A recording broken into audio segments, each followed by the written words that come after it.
Não é não. Sim é sim e não é não. Isso é perfeito. Né?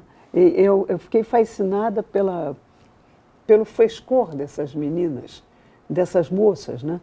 Que estão começando a vida e que começam já com muito mais elan do que a minha geração, que foi uma geração que para lutar contra assédio sexual, para lutar contra a violência sexual, né? Eu costumo dizer que eu não conheço uma única mulher, uma única, que não tenha em algum momento da vida, por alguma razão, em alguma circunstância, temido um estupro.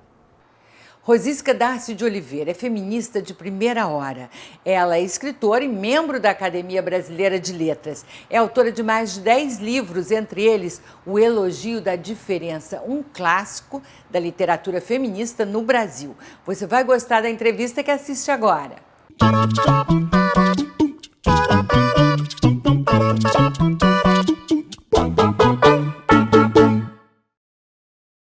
Rosisca, é um enorme prazer estar com você aqui. Sou sua fã de muito tempo. Sempre gostei e admirei seu trabalho como escritora, como jornalista. E quero dar também os parabéns pelo documentário que acaba de ser lançado, né, sobre você, feito pela Bianca Comparato. Foi o Elogio da Liberdade. Elogio da Liberdade. E é uma biografia sua, né? É um filme que conta a minha história e conta, até através da minha história, eu acho, a história de toda uma geração. E é por isso que ele é interessante. Ele é um filme de que eu gosto muito, independentemente de, digamos assim, de eu ter um papel protagônico, porque a minha história, a história da minha geração é uma história bonita. E eu acho que ela está muito bem contada, porque foi contada com muita delicadeza a história de uma luta muito dura, que foi a luta das mulheres. Eu vivi 3 séculos em uma vida, né? Porque eu fui criada numa família de inspiração do século XIX, né? Uma família conservadora, e depois atravessei o século XX no movimento feminista, no movimento de mulheres, e entendo aqui no século XXI com todas as perplexidades desse século, né? Que é um século desafiante para nós todos, né? Eu queria que você falasse isso, da oportunidade desse filme, que eu já vi um comentário seu em algum lugar, de estar sendo lançado justamente nesse momento, nesse início de ano, tão conturbado, porque todas essas ideias que você sempre defendeu estão sendo muito atacadas, né, por todos os lados. Então, é bom que isso tenha acontecido. Olha, eu fico muito contente que o Elogio da Liberdade tenha vindo à cena, digamos assim, exatamente no momento em que as liberdades são mal-vindas, né? E mal vistas. Então é um momento realmente de debater essas questões e de firmar posições. Eu acho que eu tenho posições muito claras sobre o papel das mulheres, eu tenho posição muito clara sobre o direito das minorias, né? E tudo isso está no filme.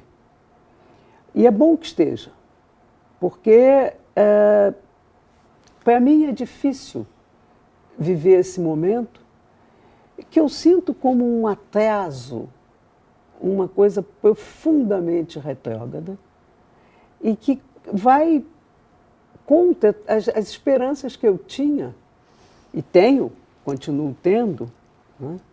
Acho que isso é um momento que vai passar, esperanças que eu tinha de que nós estivéssemos nos civilizando, saindo da barbárie, entrando num mundo democrático, num mundo que reconhecesse o direito à diversidade. O Brasil é um país lindo, um país tão diverso. Ele é lindo na sua diversidade, justamente. Não dá para acabar com a diversidade por decreto, né? Não, e não acaba. Não acaba porque você não acaba com uma cultura por decreto, felizmente. E o Brasil, o forte do Brasil é a sua cultura. O Brasil é um país não é uma potência econômica, não é uma potência militar, mas é uma potência cultural. É certamente uma potência cultural. E vai ter que ser feito um trabalho de devastação, de demolição muito grande para acabar com isso. Eu acho que esse trabalho está sendo feito.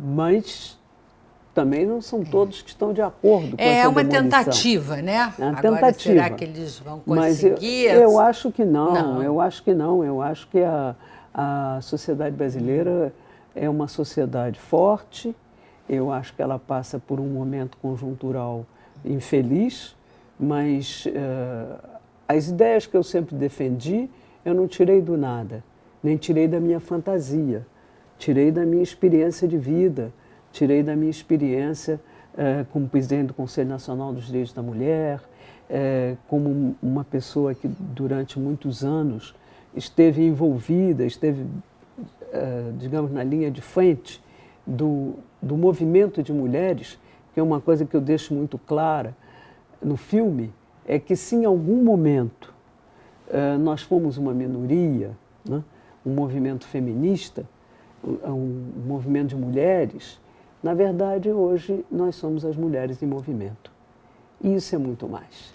Olha só, o documentário, Rosisca, tem o título de Elogio da Liberdade, que é uma referência, uma inspiração no seu livro Elogio da Diferença, lançado em 1990 e no início, né, 91, da década de 1990. Eu queria saber qual foi a motivação de escrever aquele livro naquele momento e como ele se relaciona com aquela segunda onda feminista de 1960, 70, quase 80, que projetou Simone de Beauvoir, né, Betty Friedan, e até com a questão negra, Angela Davis, né, como é que ele se relaciona com esse movimento, se ele reafirma aquelas opiniões, se contrapõe, como é o livro? Olha, o Elogio da Diferença, ele nasce da minha vivência, né? A minha vivência como mulher. Quer dizer, eu entrei, digamos assim, para o movimento de mulheres, fora do Brasil, na Suíça, durante um período de exílio, num momento em que o movimento começava. E esse movimento que começava era muito influenciado pelas ideias da Simone, certamente. Até muito mais naquela época do que pela Betty Friedan, que era um movimento americano. É sempre um pouco diferente o movimento europeu do movimento americano. Mas, influenciado que foi por essas pessoas, ele ganhou uma personalidade própria, né, de uma geração. E é dessa geração que fala o Elogio da Liberdade, o filme Elogio da Liberdade. Foi uma geração que trouxe para dentro da ideia da igualdade o direito à diferença. E isso é uma coisa muito interessante, porque a igualdade não era vista por nós como um mimetismo com os homens, com um desejo de ser como os homens, de imitar os homens. Não. A nossa demanda é que o mundo reconhecesse que a humanidade era feita de dois sexos. E era feita de sexos diferentes e nem por isso desiguais. E que a verdadeira igualdade era o reconhecimento da diferença sem hierarquias. Quer dizer, não nos negando os lugares do poder, os lugares do saber, a que nós tínhamos direito como mulheres, e não necessariamente como homens travestidos, homens improvisados, né? Acho que, eu digo no filme, isso foi uma herança, essa ideia da igualdade, tal como ela era, tinha um pouco de uma defesa, né, contra o Freud, que definia as mulheres um pouco como um homem castrado, como o feminino era um defeito de fabricação.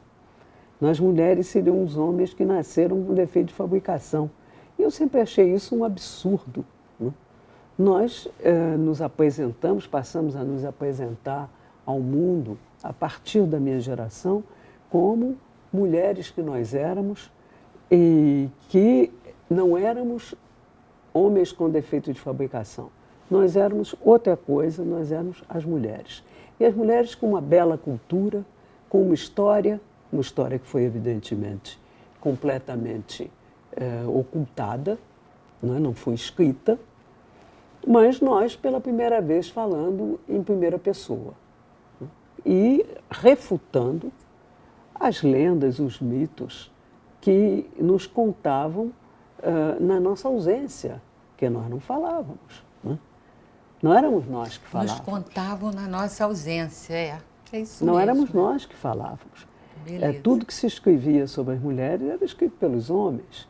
Então, a minha geração foi uma geração que escreveu. E eu escrevi o elogio da diferença, dizendo exatamente isso, defendendo essa posição, que a verdadeira igualdade era o reconhecimento da diferença sem hierarquias. Você tem exemplos absolutamente patéticos disso. As primeiras deputadas que chegaram ao Congresso Nacional em Brasília não tinham um banheiro de mulheres. Não existia banheiro para elas. Quer dizer, elas eram reconhecidas, se quisessem, que usassem o banheiro dos homens. Mas não existia um banheiro para elas. E eu pego o exemplo mais ridículo exatamente para expressar o que eu quero dizer. Entende? É o exemplo mais ridículo. O único reconhecimento público da diferença das mulheres é a licença maternidade, que foi uma conquista, foi uma imensa conquista das mulheres, que afirmavam com isso o seu corpo, as características do seu corpo. Afinal de contas, são elas que vão parir. Então, elas têm direito a um reconhecimento disso. Mas muito mais que isso, quer dizer, a negação do feminino era total. Nós fomos muito ridicularizadas. A arma principal contra o feminismo, contra o movimento feminista, foi a ironia. A ironia, o deboche, mulheres horrorosas, mulheres mal amadas, que ninguém quer, que é um ninguém discurso gosta. Que a gente ouve até hoje, né? É Continua incrível ouvindo. isso. Agora, como você vê essa onda feminista da atualidade, do hashtag #MeToo, que as mulheres assim, exigem que... Isso são as mulheres em movimento. Que, como eu te dizia, é muito mais. Isso é muito mais do que um movimento de mulheres. Isso é muito mais, isso são todas as mulheres, e no mundo inteiro. Não foi só nos Estados Unidos, o #MeToo foi um movimento global. Você tem outros movimentos globais. Houve casos como o caso da Amina Lawal, que era uma mulher que ia ser lapidada na Nigéria, colocada num buraco, iam matá-la com pedradas, acusada de adultério. Nós fizemos um movimento mundial e tiramos ela lá de dentro do buraco. E ela não foi lapidada. Quer dizer, então, isso são coisas que já são muito mais do que uma minoria defendendo um ponto de vista. Afinal de contas, nós somos mais da metade da humanidade. Isso quer dizer, não é a minoria mesmo, né? E no Brasil foi muito interessante, né? Porque isso repercutiu muito rapidamente. Você viu no carnaval o último, né? No Brasil todo, as mulheres com não é não no corpo, ou tatuado, ou desenhado. Não é não. Exatamente. Né? É uma afirmação formidável, isso né? É de se apropriar do seu próprio corpo. Eu achei o não é não fantástico. Eu também. Fantástico. Porque são meninas muito jovens, são meninas que estão entrando na vida, mas entram com uma absoluta segurança da autonomia do seu desejo. Não é não. Sim é sim e não é não. Isso é perfeito. Não é? Eu fiquei fascinada pelo frescor dessas meninas, dessas moças, né? Que estão começando a vida e que começam já com muito mais elan do que a minha geração, que foi uma geração que, para lutar contra assédio sexual, para lutar contra a violência sexual, né? Eu costumo dizer que eu não conheço uma única mulher, uma única, que não tenha em algum momento da vida, por alguma razão, em alguma circunstância, temido um estupro. Eu não conheço ninguém. Entende? Que em algum momento não tenha tido numa rua escura, num táxi, em alguma circunstância, temido. E é assustador porque isso vem aumentando, não é? Nesses primeiros, eu vi ontem ou anteontem no jornal, né, no telejornal, dizendo 75% de aumento na violência contra a mulher em São Paulo, nesses 3 primeiros meses do ano. Então, a violência contra a mulher aumenta no Brasil mais do que no mundo todo. Isso preocupa, isso me leva a conversar com você sobre Marielle Franco. Sim. Que é hoje um ícone da luta, né, pelos direitos humanos, dos direitos das mulheres, e que já começa a ser homenageada pelo mundo e reconhecida pelo mundo. Não é? Como você vê esse fenômeno? Olha, eu acho que, bom, primeiro, o assassinato da Marielle é uma brutalidade sem nome. É uma covardia e uma brutalidade sem nome.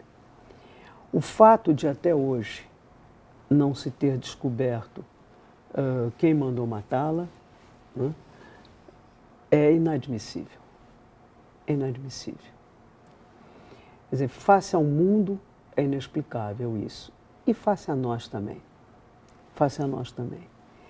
Eu acho uma lástima, pensando nela, que era uma moça com tudo para ser uma grande líder, né? Tinha tudo a favor dela.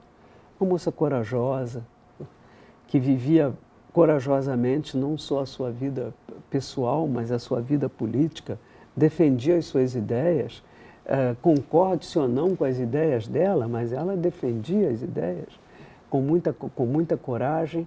Então, eu acho que a morte da Marielle, para mim, é uma mancha na história do Brasil. Eu acho uma coisa terrível. Tem essa dimensão? Terrível. Acho terrível. Uma mancha na história do Brasil. Eu acho uma coisa terrível, porque são várias causas que foram assassinadas na pessoa dela. Né? E eu acho que a revolta que isso provocou é na medida da brutalidade do crime. Né? Inclusive o protesto internacional, isso hoje não se elimina assim uma liderança feminina sem que haja pelo menos um grande protesto. Né?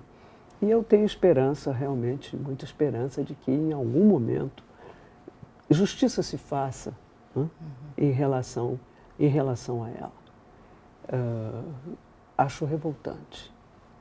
Rosisca, no documentário você diz que sua vida mudou quando você conheceu Paulo Freire, não é isso? Sim. Eu queria que você falasse um pouquinho sobre isso e também como você vê os ataques a essa figura que é assim um dos maiores educadores do mundo, né? Não é só do Brasil, não, do mundo de todos os tempos, e de repente você tem um ministro da Educação que quer abolir, né, os livros de Paulo Freire da universidade. Então, queria que você comentasse isso. Olha, o que eu digo no filme, quer dizer, eu primeiro conto como é que eu encontrei o Paulo, né? Eu estava exilada e eu fui exilada porque denunciei torturas no Brasil, torturas que existiam no Brasil, né? E existiram indiscutivelmente, provadamente, né? E eu denunciei essas torturas, fui colocada no exílio por conta disso. E um dia uma voz de homem me chamou ao telefone e disse, meu nome é Paulo Freire. E me convidou para almoçar na casa dele, com a família dele. E nesse momento, eu entrei numa família que passou a ser um pouco a minha família no exílio, né? Paulo foi meu grande amigo. E mais do que meu grande amigo, foi um mestre. Quer dizer, um homem com quem eu trabalhei muitos anos e que tinha escrito um livro chamado Educação como Prática da Liberdade. E é exatamente o que eu penso da educação. A educação é uma prática da liberdade, né? É o melhor que se pode ensinar a alguém, é a liberdade. E o Paulo tinha, naquele momento, um prestígio internacional, como poucos brasileiros tiveram jamais, né? Ele teve uma fama mundial, uma acolhida mundial, que aqui no Brasil não se imagina. Só quem viveu fora do Brasil naquela época, porque evidentemente isso não repercutia aqui, ninguém dava notícias sobre isso aqui, mas quem viveu, quem quiser pesquisar os jornais da época, as revistas da época, vai encontrar o Paulo Freire como um homem ilustre que acabou recebendo o doutorado honoris causa da Universidade de Genebra, onde ele foi professor, onde eu também fui professora durante 10 anos, fomos colegas, e ele recebeu esse doutorado honoris causa numa universidade que era dirigida por Jean Piaget, né? Paulo teve um reconhecimento excepcional no mundo da educação, merecido, e quando voltou para o Brasil, foi secretário de Educação em São Paulo, foi professor na Universidade de Campinas, enfim, teve ainda, antes de morrer, ele morreu muito moço, né? Mas ele teve ainda uma trajetória muito importante. Eu não sei por que ele despertou tamanho ódio contra ele, né? Quando, na verdade, o Brasil devia se orgulhar dele. Mas ele despertou um grande ódio contra ele, uma perseguição violenta, talvez porque ele seja o homem da educação como prática da liberdade. E a liberdade é muito mal vista, como eu disse há pouco aqui, nesse momento. E o Paulo, ele influenciou, evidentemente, uma geração e só foi benéfico para essa geração. É curioso que sobre o Paulo se dizem as maiores aberrações. Paulo é descrito como um comunista. Paulo era um católico fervoroso, um devoto de Santa Teresinha. Eu também. Definitivamente é uma infâmia. Uma infâmia. É uma infâmia. Não é? Não que nem que ser comunista seja alguma coisa de infamante, embora naquela época houvesse, evidentemente, pessoas que eram do Partido Comunista. E tem Partido Comunista do Brasil, no Brasil. Nos Estados Unidos tem Partido Comunista. Tem na Europa inteira. Mas, é legal. Mas Paulo nunca comunista. Foi membro do Partido Comunista.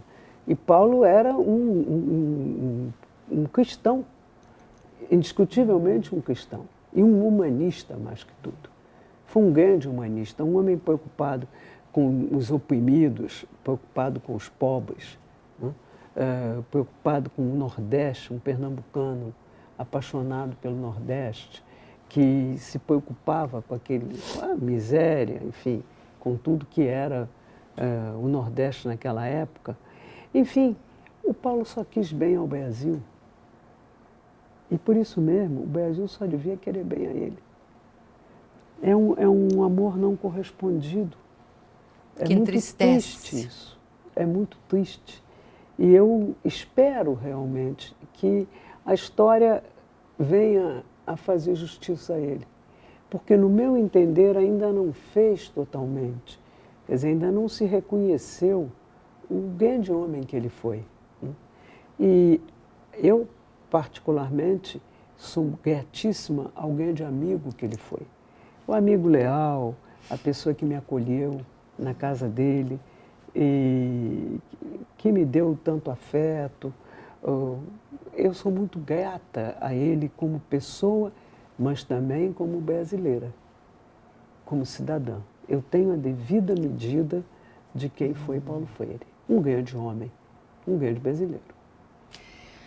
Rosisca, indo já para um outro ponto mais distante, para a gente, inclusive, baixar um pouquinho a emoção, né? Porque a gente fica tão emocionada, eu fico emocionada com esse depoimento. Porque eu acho que gratidão é uma das maiores riquezas que a gente pode ter no coração. É muito bom. Não tenha dúvida. Ter gratidão. Né? Não tenha dúvida. E eu acho que a ingratidão é um dos maiores defeitos de uma pessoa. Pois é. Eu considero uma pessoa ingrata uma pessoa que tem um grande defeito de caráter. Para mim é. E para mim, gratidão é isso. É um sentimento muito bom. Muito bom sentir grato, se sentir Mas não grato. tem a menor dúvida, é cálido. Nossa. É cálido, Aconchega aquece, a gente, né? aquece a alma. Isso. Agora, eu queria saber como você se sente na Academia Brasileira de Letras, que tem 40 membros, né? Quase todos homens, são 3 mulheres agora? Só não, 3. somos Quantas mulheres? 6. 6 mulheres? 5. Somos 5 mulheres. Somos 5. Mas, de qualquer forma, é desproporcional. Mas você, como feminista, o que pensa disso? Olha, a academia, durante muitos anos, cometeu esse grave equívoco. Foi um equívoco histórico, né? Também de uma época, que não deixava entrar mulheres na academia. Isso, olhado de hoje, é um absurdo total, né? Houve, ao longo de muito tempo, várias tentativas aqui dentro de eleger mulheres que não prosperaram na época, né? Então, eu acho que esse erro de base, né, ele acaba se manifestando ainda hoje. Entendi. Na constituição do quadro onde nós somos realmente uma minoria, né? Mas, de novo, eu espero que hoje, que não existe mais essa barreira, e não existe mesmo, né? Essa barreira, tenho certeza que não existe nem mesmo na cabeça dos meus colegas, né?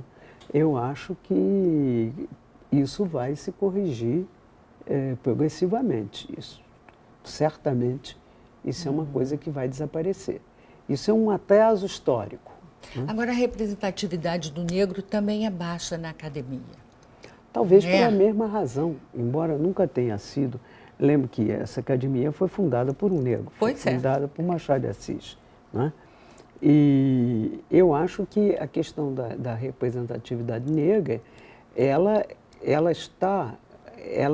segue o mesmo padrão do que eu disse antes a respeito da presença das mulheres. Então, você acha que não há uma aqui. resistência? Por exemplo, eu torci muito pela eleição da Conceição Evaristo ano passado, né, que é uma romancista, tem prêmio Jabuti, poetisa, ela tem uma produção literária, né, consistente. Fiquei muito triste dela não ter sido eleita. Mas veja, eu disse isso à própria Conceição, o que eu vou dizer agora, eu disse a ela, na época, quando ela ia se candidatar, eu disse a ela que achava que não era o momento dela se candidatar.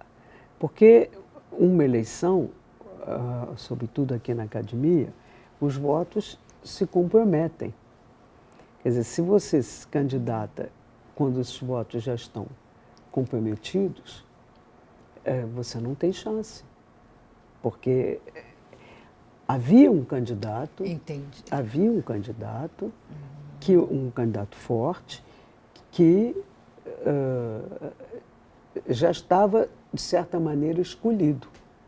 Então, eu acho que a maneira como foi apresentada a candidatura da Conceição não foi feliz. E acho que isso é uma coisa. A outra coisa que eu acho é que ela será, quando for eleita para a academia, eleita como escritora que ela é. Não é?